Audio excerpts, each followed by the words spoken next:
dar início ao nosso trabalho com a leitura de uma mensagem do Espírito Emmanuel do livro Pão Nosso,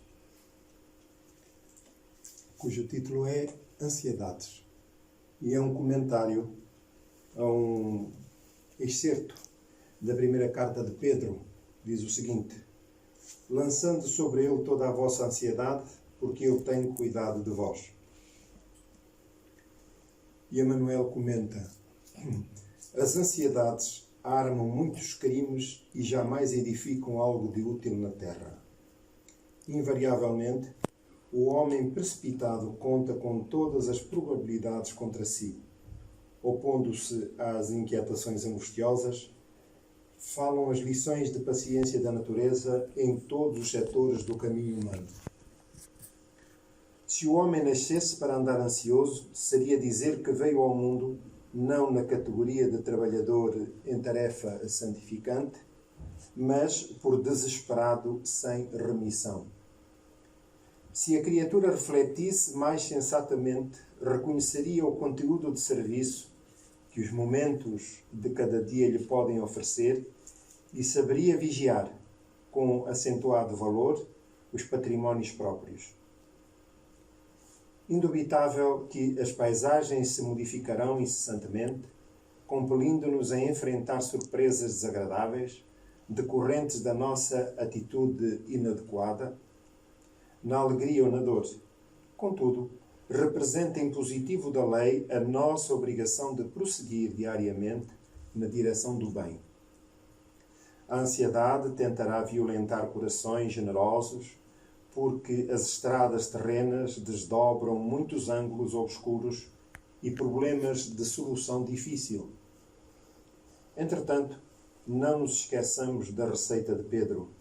Lança as inquietudes sobre as tuas esperanças a nosso Pai Celestial, porque o divino amor cogita do bem-estar de todos nós.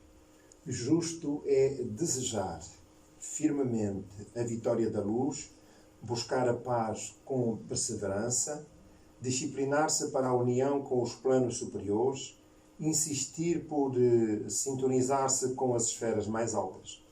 Não olvides, porém, que a ansiedade precede sempre a ação de cair.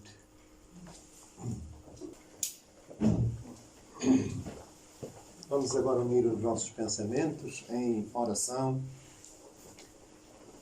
procurando tanto quanto possível fixarmos-nos na figura excelsa de Jesus, o amigo incomparável das nossas vidas.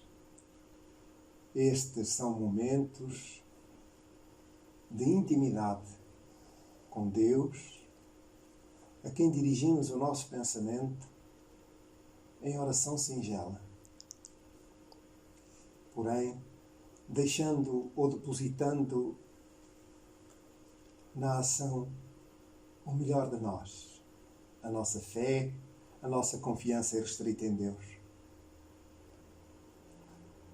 Pai de infinita misericórdia, querido Jesus, eis-nos reunidos em vosso nome,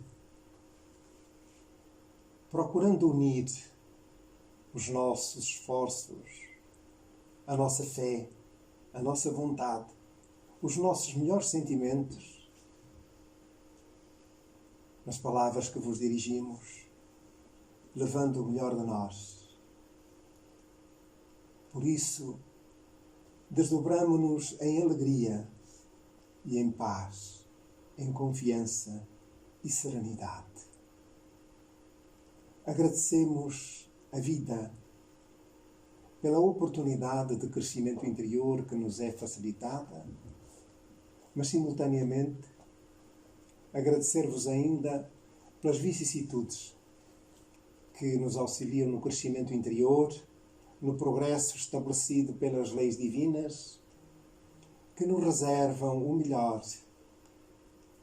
Compete-nos, pois, o esforço de renovação moral, a fim de podermos sintonizar com os propósitos superiores da vida e, simultaneamente, afastarmos-nos da retaguarda, para sentirmos o bem, a paz que reinam nos planos superiores da vida aos quais estamos destinados.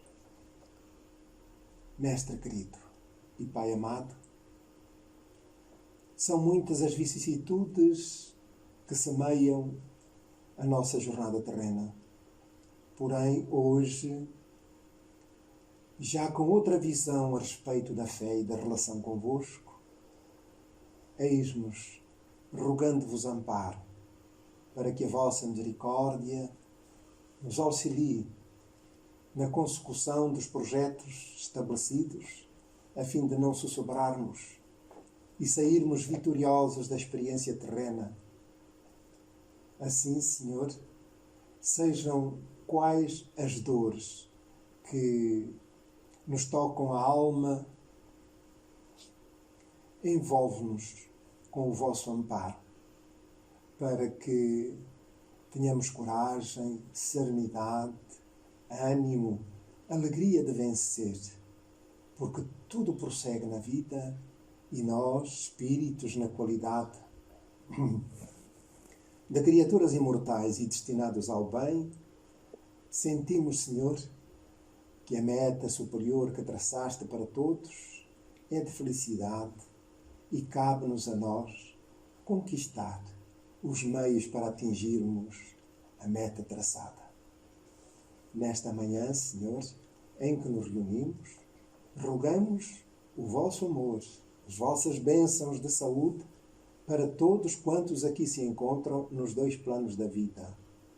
Lembramos, Senhor, os nossos afetos, ainda encarnados ou desencarnados, onde quer que se encontrem, e sobretudo os que enfrentam problemas de saúde e de outra natureza. Ampara-os, Senhor, mas também para os nossos desafetos, encarnados ou encarnados, deixa que a nossa oração seja um lenitivo para as suas vidas, permitindo que os benfeitores espirituais os acompanhem igualmente. Muito obrigado, Senhor. Muito bem, a nossa mensagem do trabalho, a mensagem introdutória, terapia da oração. Uma recomendação de Joana de Ângeles. É um recurso valioso, a oração, para todo momento ou necessidade. A oração encontra-se ao alcance de quem deseja paz e realização, alterando para melhor os fatores que fomentam a vida e facultam o seu desenvolvimento.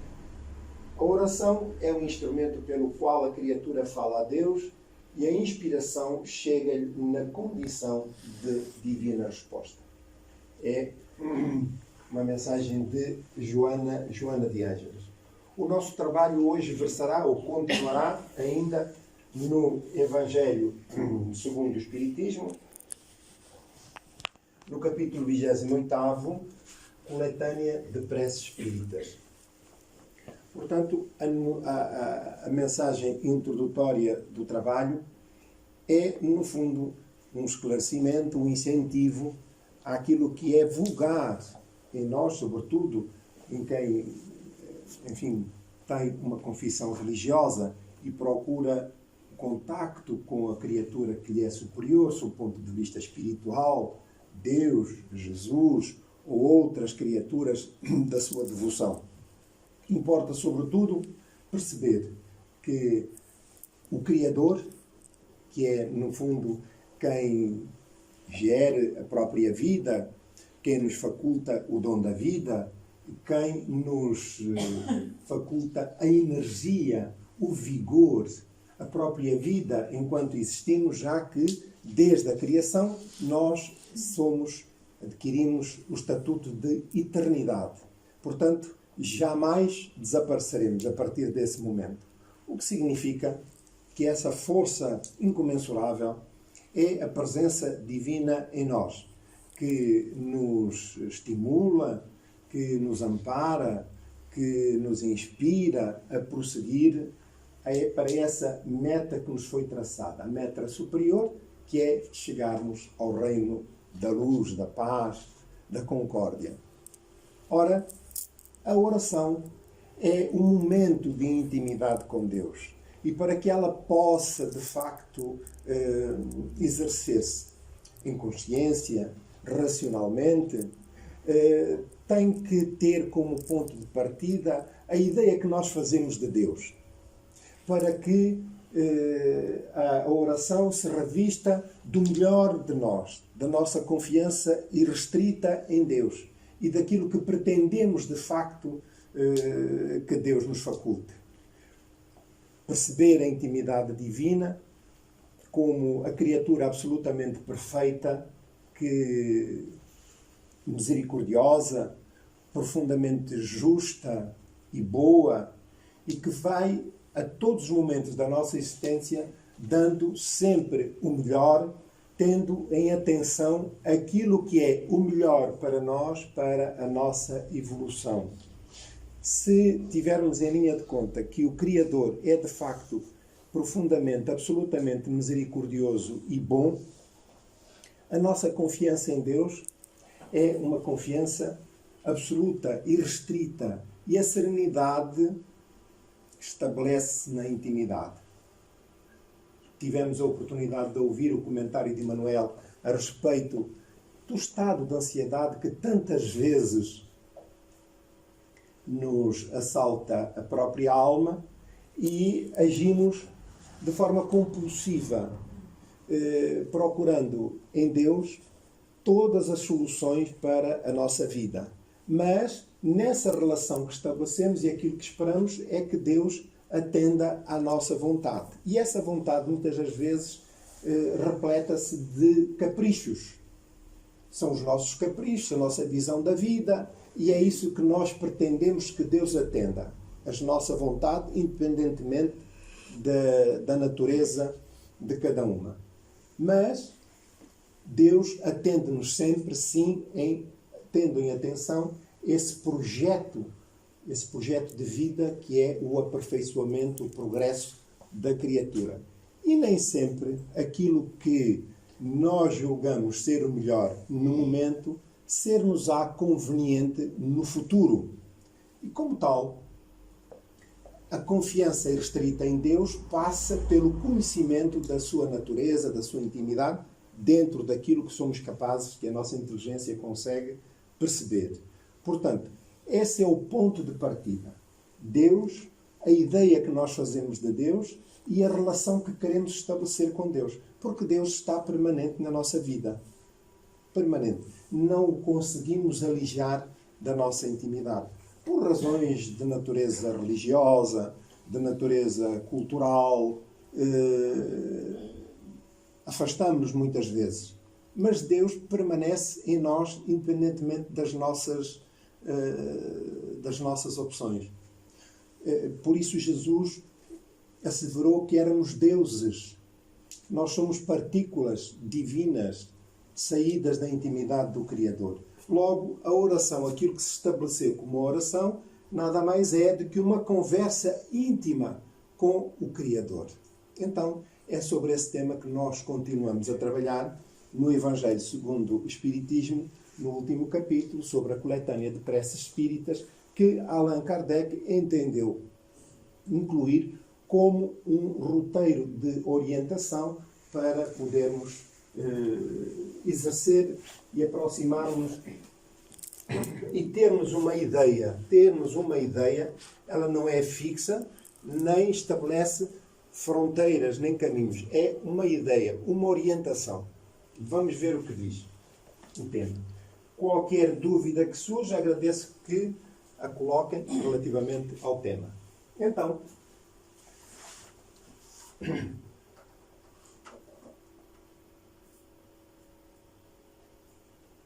nós hoje vamos falar, é aqui melhor dizendo, no preâmbulo da coletânea deste capítulo, diz Kardec o seguinte: os espíritos hão dito sempre, a forma nada vale, o pensamento é tudo.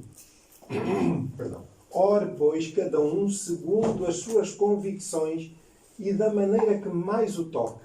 Um pensamento vale mais do que grande número de palavras com as quais nada tenha o coração.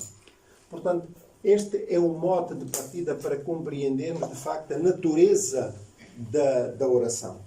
Que ela seja feita de acordo com os recursos culturais, intelectuais de cada um, mas que seja uma oração sincera, que transporte o melhor de nós nas palavras. Sinceridade. Ora, logo, este conceito define que não é por muito orarmos que seremos salvos, mas sim pela confiança, pela sinceridade, pela lealdade que depusermos nas nossas palavras que estabelecemos nessa relação com o Criador. Portanto, isto significa, ou vem fortalecer, esclarecer melhor, a razão da coletânea de preces espíritas de que aqui falaremos. Portanto, não são para serem seguidas à risca, são uma ideia que Kardec deixa, porque foi interpelado várias vezes a respeito do assunto, e ele pretende dar uma resposta, uma orientação para isso.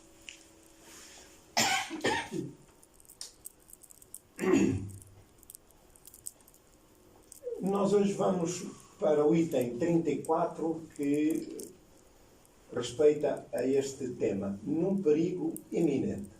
Portanto, há aqui um breve prefácio estabelecido por Kardec, realizado por Kardec, e que diz o seguinte: pelos perigos que corremos. Deus adverte-nos da nossa fraqueza e da fragilidade da nossa existência. Mostra-nos que entre as suas mãos está a nossa vida e que ela se acha presa por um fio que se pode romper a qualquer momento. Portanto, há perigos e perigos. Há aqueles que fazem parte da dinâmica da vida, das nossas provas, dos nossos resgates espirituais e morais, e há aqueles que nós vamos ao encontro deles. Quer dizer, por falta de sensatez e de tino, colocamos a vida em risco sem qualquer necessidade, portanto, sem a mínima previdência. E, logo, aqueles que falam, aqueles perigos que nos relatam, que são naturais, todos nós corremos, uns mais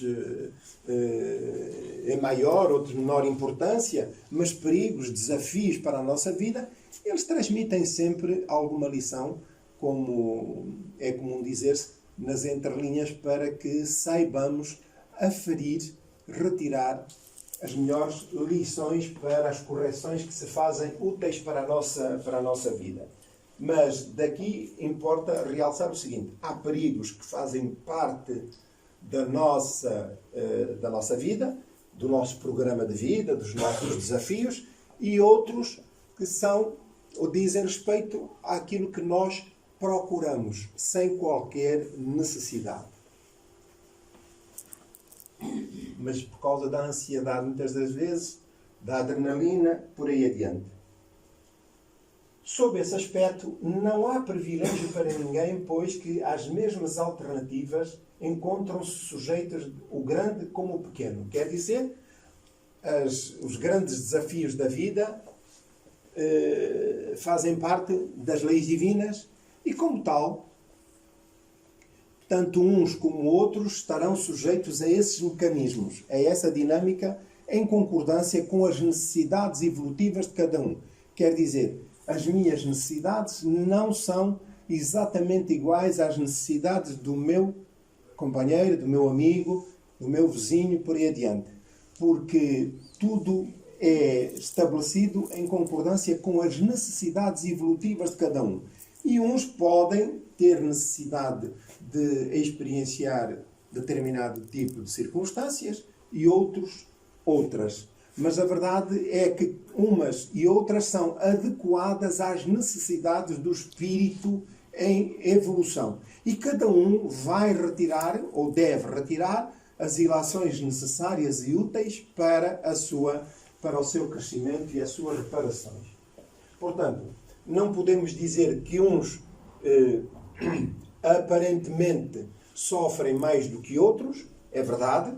e que isso transmite alguma injustiça da parte de Deus, não é verdade, porque as leis da vida encarregam-se de ajustar as provas, os desafios, os resgates às necessidades de cada um, às necessidades evolutivas, às necessidades morais. Então, o que nós temos que fazer, voltamos ao princípio da nossa intervenção, é a concepção que nós fazemos de Deus, se o achamos de facto justo ou não. Isso é muito importante, porque qualquer dúvida relativamente aos atributos de Deus põe em causa a nossa fé. Quer dizer que nivelamos o Criador para aquilo ou por aquilo que somos nós mesmos, com as nossas fraquezas, as nossas incertezas, as nossas dificuldades, a nossa pequenez. E como tal, não conseguimos sair desse patamar em que nos encontramos para nos lançarmos ou alçarmos a patamares superiores, porque colocamos Deus, vulgarizamos-lo ao nível daquilo que é a criatura humana. E muitas das vezes essa visão que temos, essa visão menor que temos a respeito dos caracteres divinos, afasta-nos do Criador. Quer dizer, isolamos-nos, deixamos de ter qualquer relação de proximidade, não é intencional, e vagamos pela vida. Até que um dia, de acordo até com a parábola do filho pródigo, acabamos por nos cansar e fazer o sentido inverso, percorrer no sentido inverso o nosso caminho para voltarmos à casa do Pai, tal como aconteceu com o filho pródigo da parábola. Ora, é este trabalho, este exercício de que nós estamos incontornavelmente voltados. Se examinarmos a natureza e as consequências do perigo, veremos que estas, as mais das vezes, a verificarem-se, teriam sido a punição de uma falta cometida ou a falta de cumprimento de um dever. Portanto, de natureza moral. O perigo traz sempre uma mensagem. O que precisamos, de facto, de analisar, observar, comparativamente àquilo que é a nossa vida, para podermos mudar o que deve ser mudado para melhor, sob o ponto de vista moral. É esse sempre o sinal que fica. Alguma dúvida relativamente ao item 34? Não há dúvida? Muito bem. Então, vamos para o item 35 e agora sim aparece aqui para o perigo iminente. E diz Kardec: Deus Todo-Poderoso e tu, meu anjo guardião, portanto, os nossos guias espirituais também, socorram. Se tenho de sucumbir, cumpra-se a vontade de Deus. Se devo ser salvo, que o restante da minha vida repare o mal que eu tenha feito, do qual me arrependo. Portanto, ele aqui está a pedir apoio para a criatura, como nós, encarnados, porque naturalmente há momentos em que o desenlace terá que acontecer. Às vezes parece, mas a divina providência, a misericórdia divina, faculta-nos um acrescento de tempo para a existência física. Mas a verdade é que, embora Kardec aqui apele para a continuação da vida, que é legítimo, é justo que o façamos. Não é verdade? Nós somos espíritos eternos. A morte é um mecanismo que faz parte da dinâmica da vida.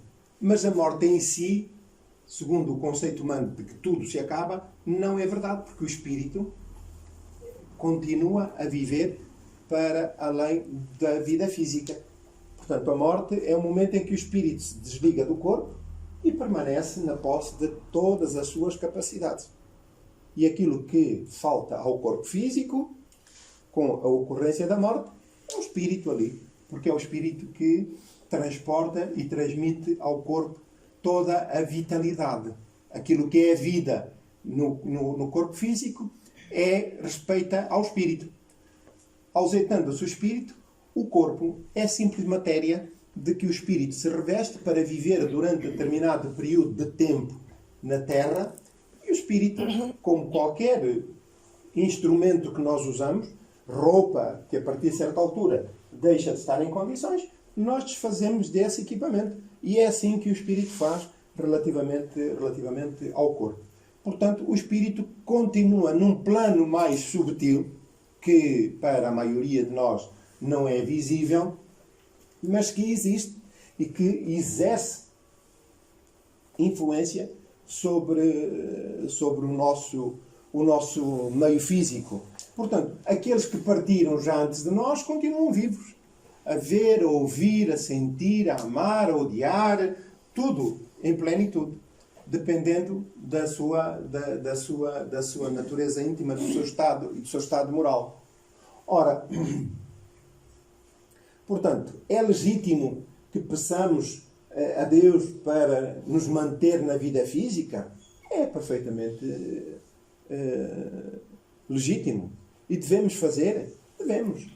Nós, apesar de sermos espíritos e espíritas convencidos, isto é, absolutamente certos de que o espírito é imortal e continua a viver, mas ninguém tem pressa de morrer. Não é verdade? Eu penso que não há aqui ninguém com pressa de morrer. Pois não?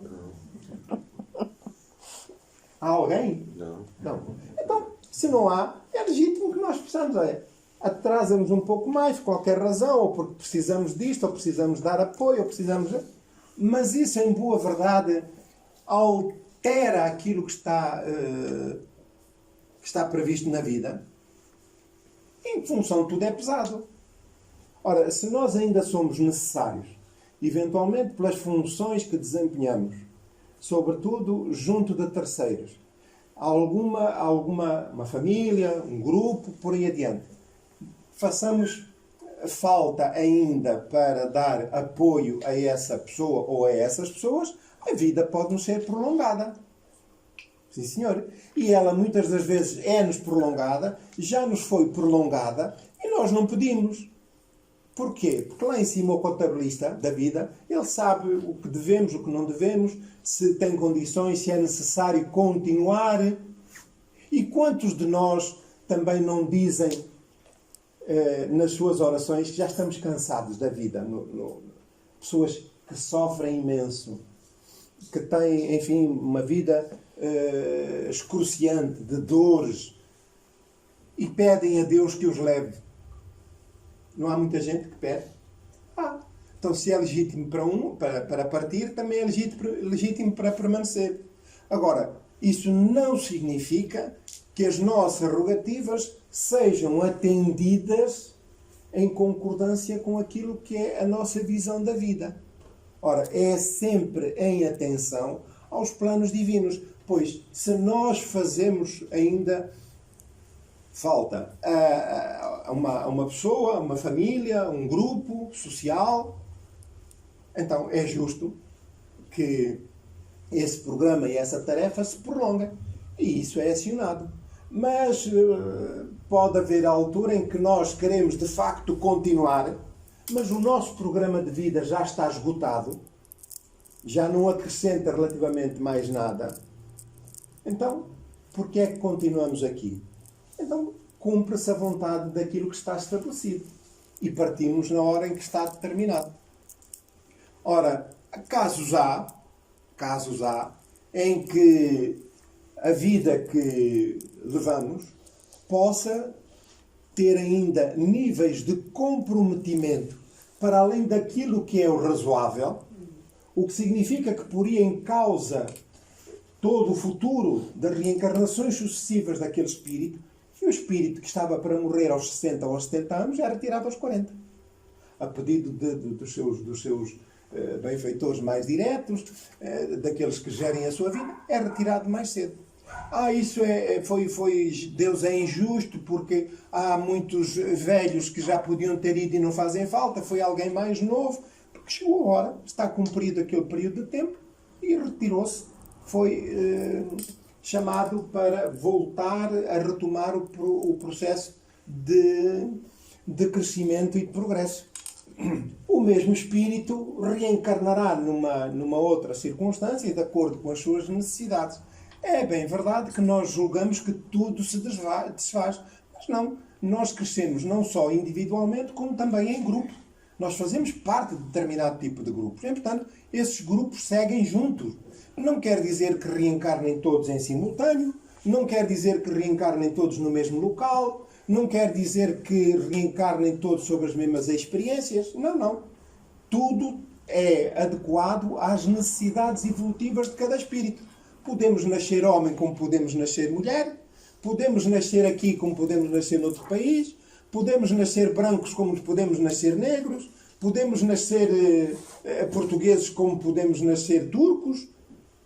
Tudo em função das necessidades evolutivas do espírito. Então, volto ao princípio. A noção que nós temos de Deus e da beleza da sua obra é o que nos deve fortalecer a fé. Para que tudo quanto venha a seguir, nós sabemos que esse Deus a quem dirigimos a nossa fé, as nossas palavras, as nossas rogativas, é absolutamente perfeito. E confiamos nas leis divinas, porque tudo está correto, apesar das aparências. Mas tudo está correto. E nós somos eternos. Portanto, as nossas experiências numa vida de 40, 50, 20, um dia ou 100 anos, é infinitamente pequeno diante da eternidade. Que é a nossa principal característica. A eternidade e a inteligência. Que é a panagem do espírito. Muito bem. Alguma dúvida? Então, vamos adiante.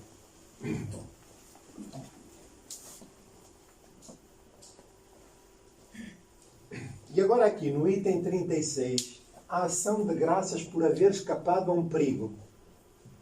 E é o prefácio, o comentário que antecede a oração.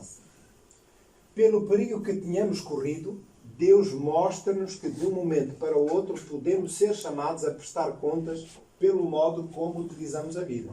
Então, significa que de um momento para o outro nós podemos viajar para o outro lado. Não é verdade? Portanto, nenhum de nós pode garantir que vai estar vivo daqui a 1 hora ou daqui a meia hora. Faz parte da vida.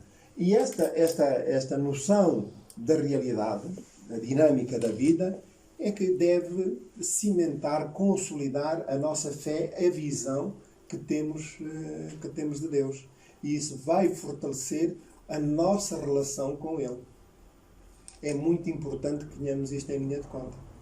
Porque se nós não aceitamos as determinações de vida divinas, o que é que fica alojado na alma? Um sentimento de revolta. Pela injustiça aparente. Quem é que merece morrer? Eu não. Se me perguntarem se eu mereço morrer, eu digo logo que não. Mas se perguntarem qual é a minha opinião sobre A, B, C ou D, se merecem ou não morrer, aí já dou uma opinião. Aí já vou exercer justiça. Aquele já devia ter ido. Que não faz cá falta nenhum. Só anda aqui a atrapalhar a nossa vida. Aqueles não, coitadinhos, podiam cá estar mais tempo. Não é verdade? Quer dizer, eu faço falta à vida. Os outros não. Ora, a verdade é que tudo está programado. Tudo está programado. E os momentos por que passamos aqui são sempre importantes. Ora, é essa concepção, essa visão do Criador que deve alimentar a nossa vida, a nossa existência, para nos sentirmos tranquilos. Porque se nós não temos esta visão, jaz na profundeza da nossa alma um sentimento de injustiça. Eu não merecia. E isto vai-se desenvolvendo. Este pensamento vai-se desenvolvendo. E como nós não vivemos isolados, acontece que o nosso pensamento, que emite frequências nestas condições de baixo pendor, nós estamos sempre acompanhados de espíritos. Uns mais ao nosso nível, outros mais elevados e outros de nível moral mais baixo. Ora, quem alimenta pensamentos de revolta, de injustiça, naturalmente que emite frequências de baixo pendor, e aqueles que se associam, os espíritos que se sentem atraídos, são espíritos do mesmo quilate. São os nossos amigos, que tens toda a razão. Olha, e começam logo a contar a história deles também. Não é? O que acontece como nós aqui estamos. Olha, aconteceu-me isto, escorreguei, parti uma perna. E a mim? Ainda pior. Eu estive quase para morrer. Contou logo um filme, um terror ainda pior do que aquele que é o nosso. E com os espíritos acontece exatamente a mesma coisa. Mas assim, olha, imagina que eu com 20 anos saí da vida, morri. Eu deixei filhos, ou deixei isto, ou deixei aquilo, ou deixei aquilo outro. Tudo é válido para justificar. Não posso crer num Deus. Tens toda a razão. Olha, a mim ainda me aconteceu pior. E vem logo um filme, e atrás daquele vem outro. E depois vem outro. Então, de repente, nós estamos envolvidos numa teia de espíritos que vibram ao mesmo nível que nós. Então, aquilo que era a nossa fé, não era nada. Era tão somente um capricho para vermos atendidas as nossas pretensões, mas ela não assentava propriamente numa confiança restrita em Deus. E essa confiança tem que passar obrigatoriamente por aceitar as vicissitudes da vida. Aquelas que não são da nossa responsabilidade direta e consciente, respeitante à vida presente, elas têm origem numa vida pretérita, do passado, de onde nós vimos. E, portanto, é essa visão cósmica e espiritual que é necessário para que tenhamos tranquilidade, não só no presente, mas também quando partimos para o lado de lá. Porque essa visão revela humildade, confiança em Deus. E como tal, tudo à volta, a nossa condição mental, é um meio de defesa, porque é o nosso estado vibratório e energético que nos serve depois de defesa. E não permite, ou está acima daqueles espíritos que jornadeiam, caminham pela vida para contrariar todos os bons propósitos, todos os esforços do bem. Ora, se eu não tenho este propósito, esta atitude, o que acontece é que, naturalmente, em vez de elevar, resvalo. Em vez de me elevar, resvalo. E então, acentua-se a minha visão e a minha revolta relativamente a Deus. O Deus não tem culpa nenhuma. E apesar dessas circunstâncias de estarmos nessas regiões infernais, Deus não se apartou de nós. Permanece em nós. Porque nós somos partículas divinas. Então é tudo uma questão mental. É a visão que eu tenho da própria vida que me leva a frequências, a visões diferentes, outras, mais baixas e menos baixas. Não é verdade? Há pessoas que são viciosas, por exemplo, no consumo de álcool, de tabaco. Não há? Mas também há viciosos do pensamento. Não há pessoas que são sistematicamente pessimistas? Não é verdade? Quando estamos numa relação de amizade, de afetos, por aí adiante, há pessoas que a vida deles é um calvário. Mas porque é a visão que eles têm da vida. E têm porquê? Por questões de natureza psicológica e mental, psiquiátrica. Até psiquiátrica.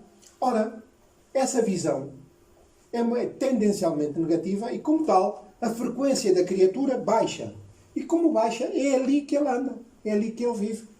Até que um dia ele começa a valorizar que afinal a vida nem tudo é mau. Não é? Então começa a valorizar as coisas mais pequeninas. A própria vida. O ambiente em que vive. Aquilo que nos envolve. O sol que nos alimenta. A chuva tão importante para a vida. E adiante. Então, é aqui que está o problema. Será que Deus se apartou de nós? Não. Somos nós que não usamos a inteligência e o livre-arbítrio para agir em conformidade com os valores mais nobres da vida.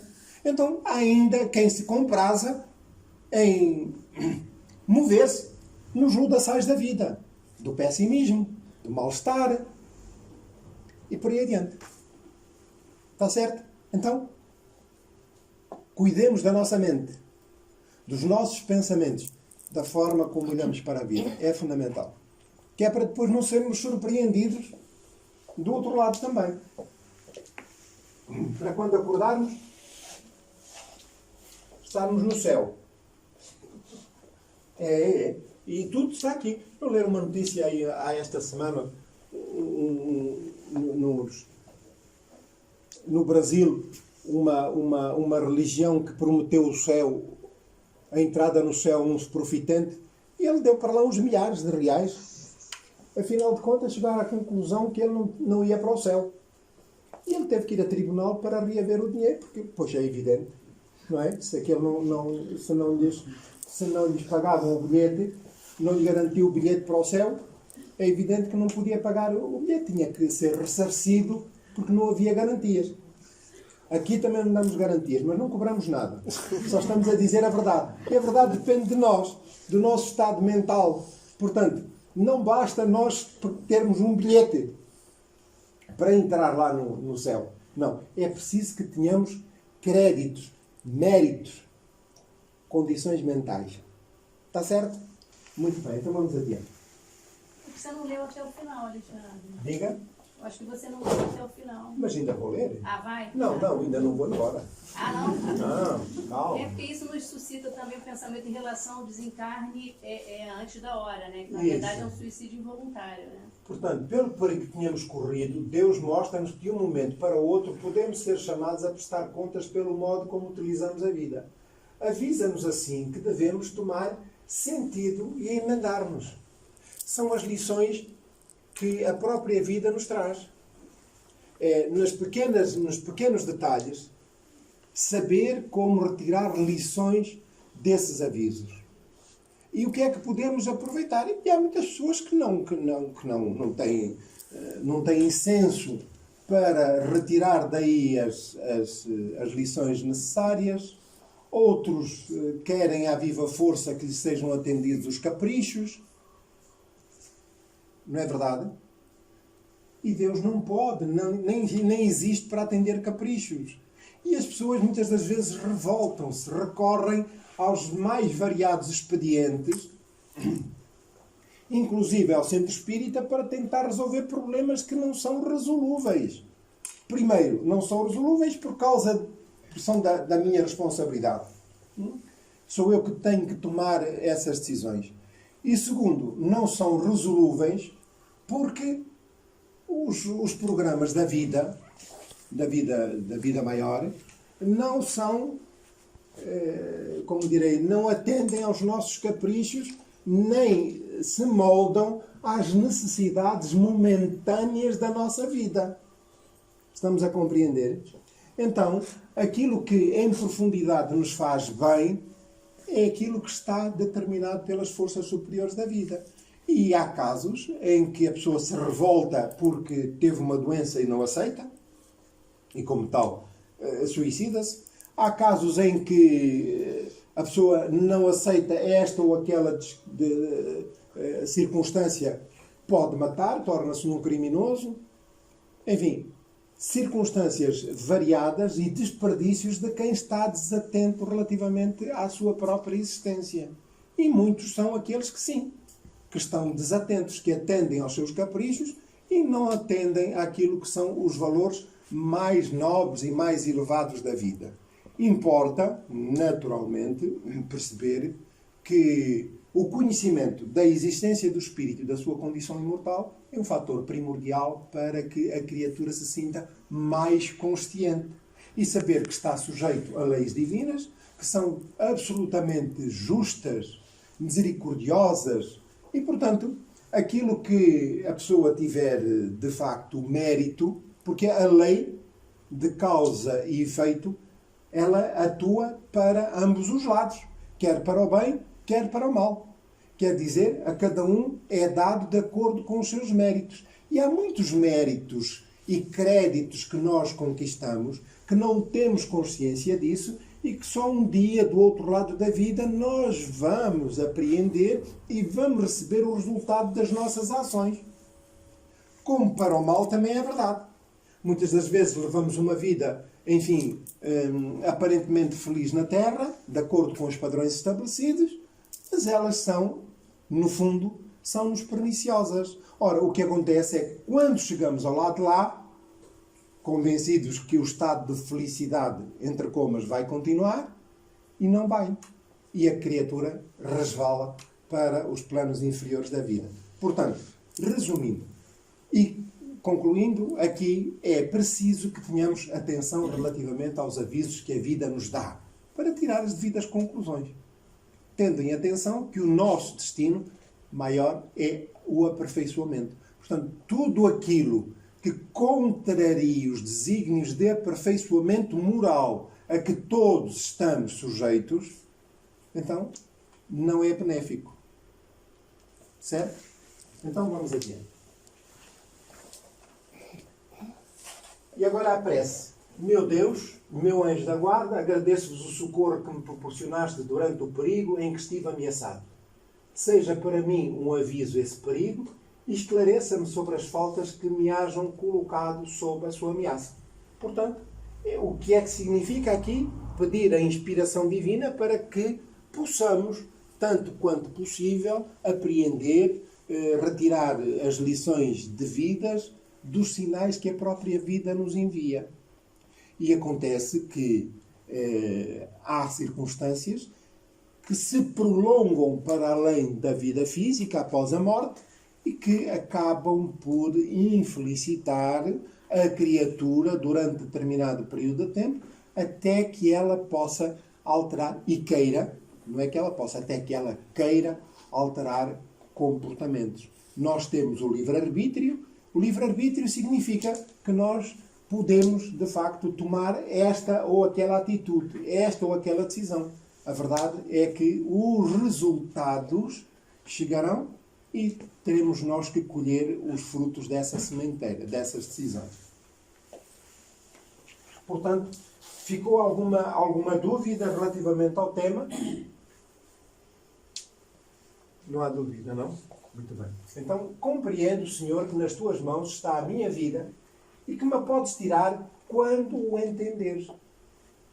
Quando o entenderes, já explicamos anteriormente, não é Deus que acordou de manhã, como nós às vezes mal dispostos, e assim, hoje não se abre as janelas de casa. E ninguém abre as janelas de casa. Não. Deus não está sujeito aos humores humanos. Portanto, o quando entenderes é quando for benéfico para a criatura. For benéfico para a criatura. E há criaturas que, de facto, face aos seus programas, ao programa de aperfeiçoamento, saia mais cedo da vida do que aquilo que estava determinado. Portanto, e há outros momentos em que nós poderíamos permanecer, são detalhes curiosos, nós nos momentos em que estamos, por exemplo, com um problema de saúde, debilitado por qualquer circunstância, e visualizamos até por méritos e créditos granjeados, nós visualizamos o ambiente que nos envolve nesses momentos de maior fragilidade, em que a doença nos debilita o estado de saúde, naqueles momentos em que nós estamos já muito tempo do lado de lá e tomamos noção da realidade em que nos encontramos. E nesses momentos há criaturas a quem é perguntado se querem continuar a viver ou se querem ir embora. E muitos há que preferem ir embora. Certo? Estão-me a compreender? Quer dizer, não fazia prever que a criatura fosse desencarnar, mas, entretanto, dadas as circunstâncias e os méritos e os benfeitores, já não faz sentido continuar, o programa está cumprido e até superou com distinção, já não faz sentido permanecer no corpo físico. Você quer continuar aí ou quer vir embora? E a criatura escolhe. Não, eu prefiro ir embora. Ou prefiro continuar aqui, porque ainda queria ajudar mais isto, mais aquilo, mais aquilo. E, portanto, mas aí depende dos créditos. dos méritos de cada um para poder escolher. Portanto, isto é só para mostrar que tudo é muito volátil em termos do sentido de justiça, de morrer ou viver. Tudo é muito volátil. Porque há muitas circunstâncias que dependem até de nós mesmos, Alexandre, e há aqueles casos em que há aquelas experiências em que as pessoas realmente se sentem-se tão bem, queriam ficar e disseram, ainda não chegou a tua hora, e tiveram que voltar. Sim, mas isso são, como direi, são aquilo que se chama das experiências de quase morte. FM. Mas são experiências em que são experiências mediúnicas em que a criatura está de facto com uma visão espiritual do que está a ocorrer, mas a verdade é que nem tem ainda mérito para escolher, mas também não está concluído o seu programa de vida. O que é que essas experiências, as boas, querem dizer? Que está no bom sentido. Não é? Toda a sua vida está no bom sentido. Mas também há as menos boas. Porque essas experiências de quase morte nem sempre são felizes. Também há as infelizes. Só conheço as felizes. Pois. Mas então, e não há as infelizes? Não, vamos pensar. Se há espíritos que têm uma visão mais feliz, isto é, feliz sim, do meio em que se encontram, também tem que haver o outro lado. Daqueles que não têm mérito, porque esses já têm mérito. Há aqueles que não têm mérito. Certo? Ora bem, então são avisos que chegam. Ainda quer dizer, para o caso que aqui referiu, portanto, aqui a criatura de facto se vê deslumbrada no meio em que lhe revela as circunstâncias com a qual se identifica, está no bom caminho. Do outro lado, está a dizer, cuidado, pense e altere procedimentos. É a misericórdia divina a funcionar, nos dois casos. E aqui, em ambos os casos, não há ainda créditos nem méritos para escolher. Está certo? O que é certo é que as pessoas dizem que a partir daí modificaram radicalmente na sua forma de viver. Ficaram muito mais tolerantes, tiveram. Sim, pronto, experiência. foi porque interiorizaram o sinal que lhes foi facultado. Meu anjo guardião, isto para terminar, auxilia-me a afirmar a resolução que tomo para reparar os meus erros e de fazer todo o bem que esteja ao meu alcance, a fim de chegar menos imperfeito ao mundo dos espíritos quando Deus determinar o meu regresso. Portanto, esta é que é a questão aqui, de pedir auxílio para firmarmos a resolução que tomo para reparar os meus erros. Portanto, a consciência que tenho de que devo, de facto, empenhar-me para a reparação dos meus erros, para o meu aperfeiçoamento, e, portanto, e de tudo fazer para o bem que esteja ao meu alcance, a fim de chegar menos imperfeito ao mundo dos espíritos, quando Deus determinar o meu regresso. É o segredo da vida e é esse o compromisso a que todos estamos comprometidos. Alguma dúvida? Esclarecidos? Para a semana temos teste da matéria. Posso faltar? Diga. Posso faltar? É falta injustificada. Falta injustificada. Muito bem. Nós queremos ainda anunciar que no próximo dia 25 de agosto, na sexta-feira, próxima sexta-feira, de 25 a 10 de agosto, inicia-se a Feira do Livro do Porto, onde a Federação Espírita Portuguesa estará presente com um stand com literatura espírita, portanto, com o apoio da União Espírita da região Porto. Os horários são de segunda à quinta, das 12 às 21, da sexta, se forem ao programa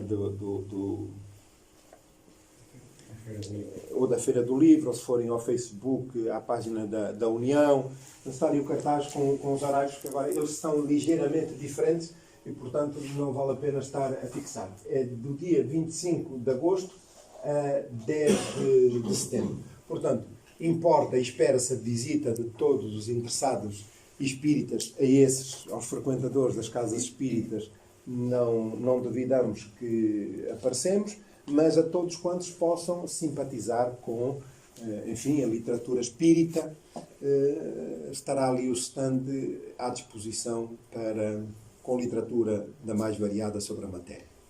Está bem? Então, nós vamos pedir licença, vamos encerrar o nosso trabalho desta manhã. Procuremos colocar na nossa tela mental a figura de Jesus, o amigo incomparável das nossas vidas.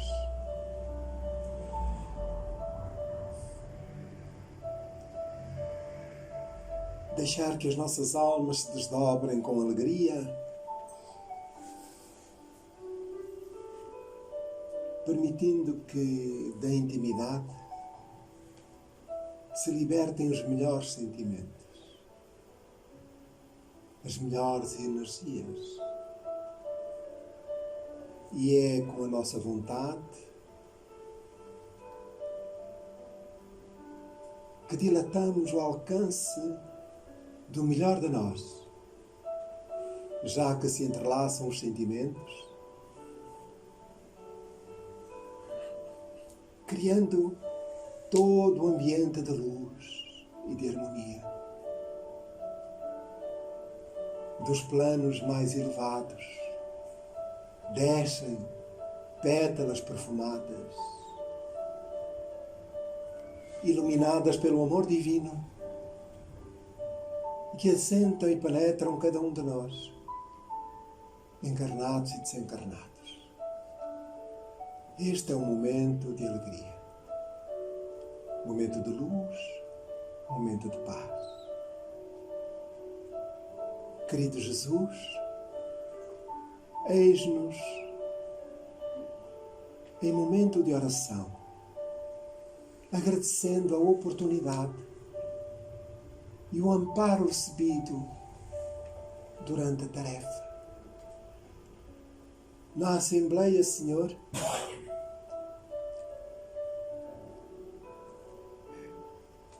permanecem aqueles expectantes pelo Teu amor e a Tua misericórdia diante das dificuldades da vida. A cada um envolvemos num fraternal abraço solidário, de afeto,